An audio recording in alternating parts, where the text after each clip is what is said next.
Bueno, vamos a comenzar con el último bloque.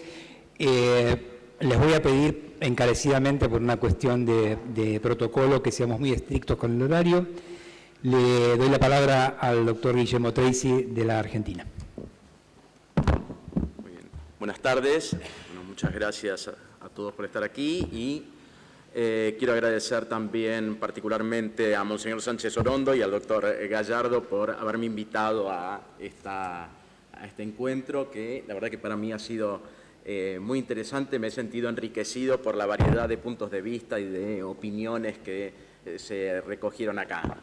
¿Se escucha ahora? A ver, ahí sí. Bien.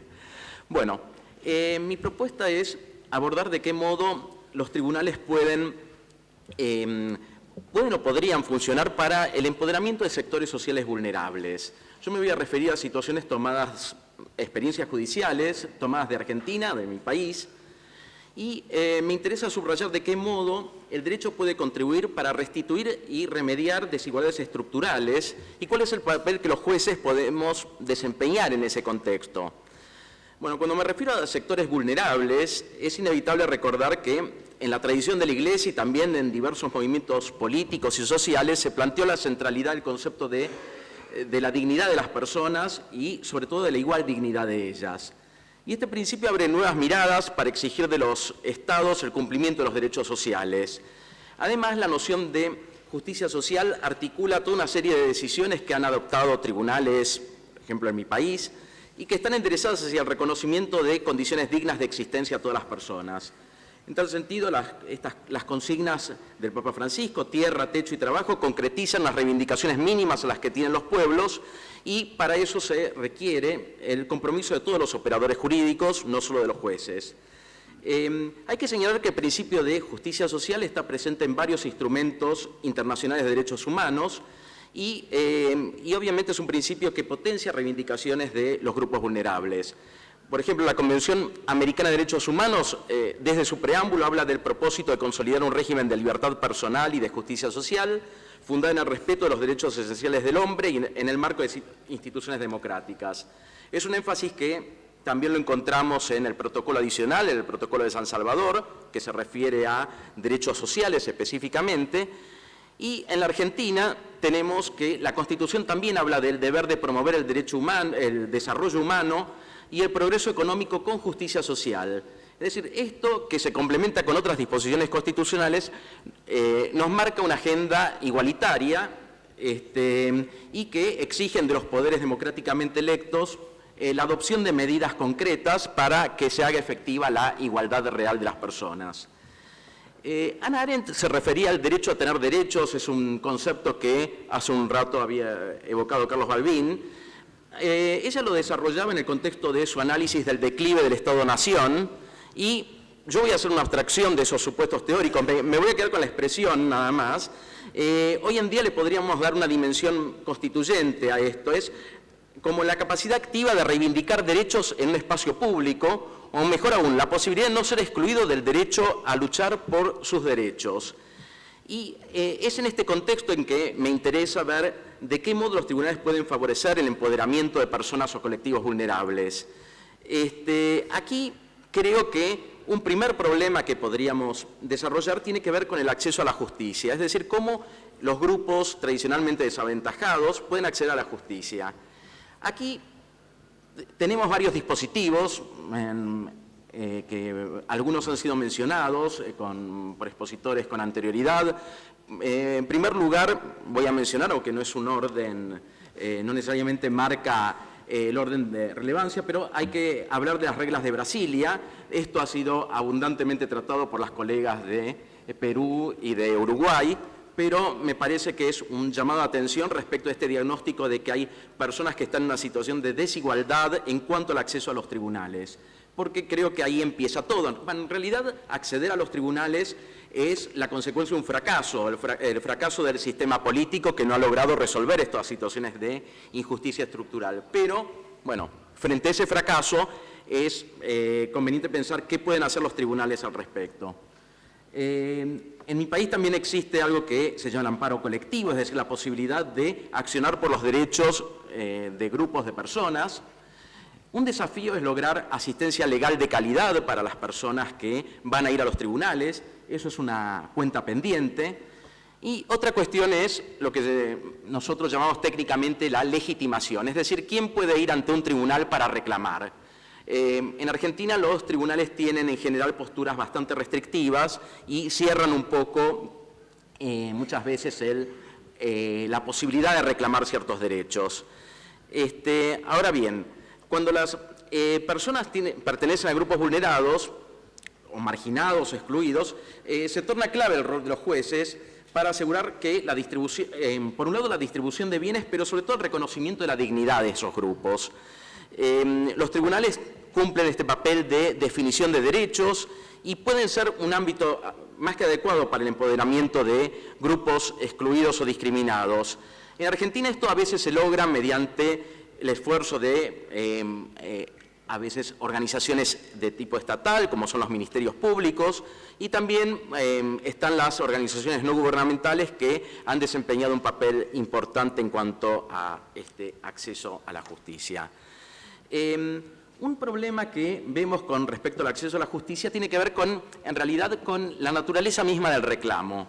Es decir, las personas que se encuentran en situaciones de injusticia estructural se ven con las dificultades mismas de reclamar y sobre todo ante quién pueden hacerlo cuando es el Estado el que da muestras de insensibilidad frente a sus demandas.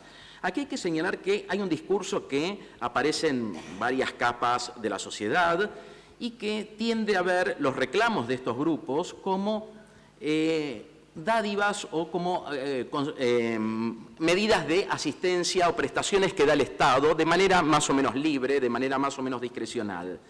Es un discurso que se ha ido consolidando y tiende a deslegitimar los reclamos de estas personas por condiciones de existencia digna.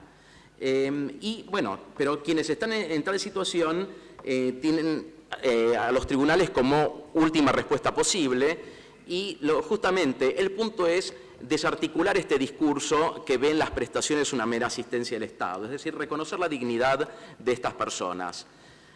Respecto de las reglas de Brasilia, hay que señalar tan solo esto, que son reglas que en Argentina forman parte de lo que se denomina soft law, o sea, un derecho blando, no es directamente exigible, pero queda un poco, la Corte Suprema ha adoptado esas reglas o ha adherido a ellas, pero no queda muy claro de qué modo los tribunales las deberían hacer efectivas. Queda muchas veces a criterio de cada tribunal decidir de qué modo se van a implementar. Creo que es un llamado a flexibilizar los procesos y a facilitar las condiciones para que esas personas puedan ser escuchadas. Tenemos varias experiencias judiciales. Unas tienen que ver con el desarrollo de condiciones dignas de existencia. Por un lado sabemos que a partir de cláusulas como el derecho a la vida o la integridad física se fueron construyendo una serie de obligaciones positivas del Estado en cuanto a crear condiciones para que las personas tengan una existencia digna. Esto es un tema que, al menos en mi país, está bastante trabajado, quizá con problemas en cuanto a la implementación de las sentencias. Otra área en la cual me interesa plantear tiene que ver con los colectivos migrantes. Acá hay una situación de desigualdad estructural y son personas justamente que carecen de derechos. Ferraioli habla de sujetos sin derecho, personas sin derechos. Y vemos aquí cómo se entrecruzan dos paradigmas diferentes sobre el tratamiento de la política migratoria. Por un lado, hay un paradigma de derechos humanos, es decir, concebir a la migración como un derecho humano en el cual las personas son reconocidas en su dignidad y pueden, inclusive, el Estado facilita la regularización de su situación. Frente a esto se erige otro paradigma, que es un paradigma securitario, de seguridad interior, que ve en los migrantes personas peligrosas, se tiende a criminalizarlas, son personas que están expuestas un poco al racismo institucional, y también al sadismo burocrático. En mi país, recientemente, en el año 2017, se modificó la ley migratoria. Había una ley que razonablemente implementaba una política más vinculada con el reconocimiento de los derechos humanos y de a poco se fue, a través de un decreto presidencial, se la modificó de una manera sustancial justamente para facilitar la expulsión de estas personas. Entonces, vemos este cruce de paradigmas que tienen que ver también con ciertos discursos que están de moda en esta época. En Argentina la población extranjera es de alrededor del 5%, sin embargo se invocó esto como un problema realmente importante, vinculado con cuestiones de seguridad, con delitos que estas personas cometerían, y se buscó la manera de facilitar su expulsión.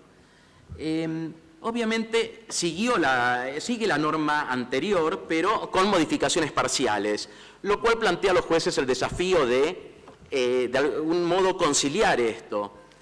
Pero creo que es importante ver qué es lo que subyace cuando se aplica una norma. Y aquí me parece que es importante retomar y recordar el enfoque de derechos humanos. Es decir, que las personas que están en esta situación, que es una situación de desigualdad estructural, no tienen poder político, no tienen posibilidad de hacerse oír, se ven muy limitadas en cuanto al ejercicio de sus derechos. Lamentablemente los tribunales no necesariamente han estado a la altura.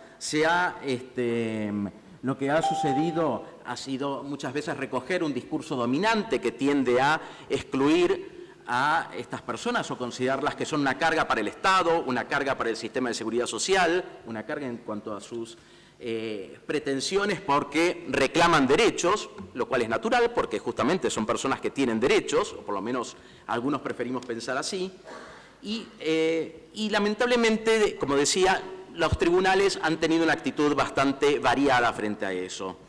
Lo que me interesaría subrayar como idea final es que la evolución de nuestro derecho positivo permite contar con algunas herramientas como para que los jueces se rebelen frente a estas interpretaciones que están consolidadas. Hay cierto sentido común que se ha venido instaurando, por ejemplo, relacionado con la insuficiencia de recursos, o esta aceptación de agendas antigualitarias de derechos, por ejemplo, cuando se considera que la posición de personas excluidas tiene que ver más con pretensiones de asistencia y no de derechos. Bueno, me parece que lo que tenemos que pensar es cómo desafiar estas posturas que se están de a poco consolidando. Gracias.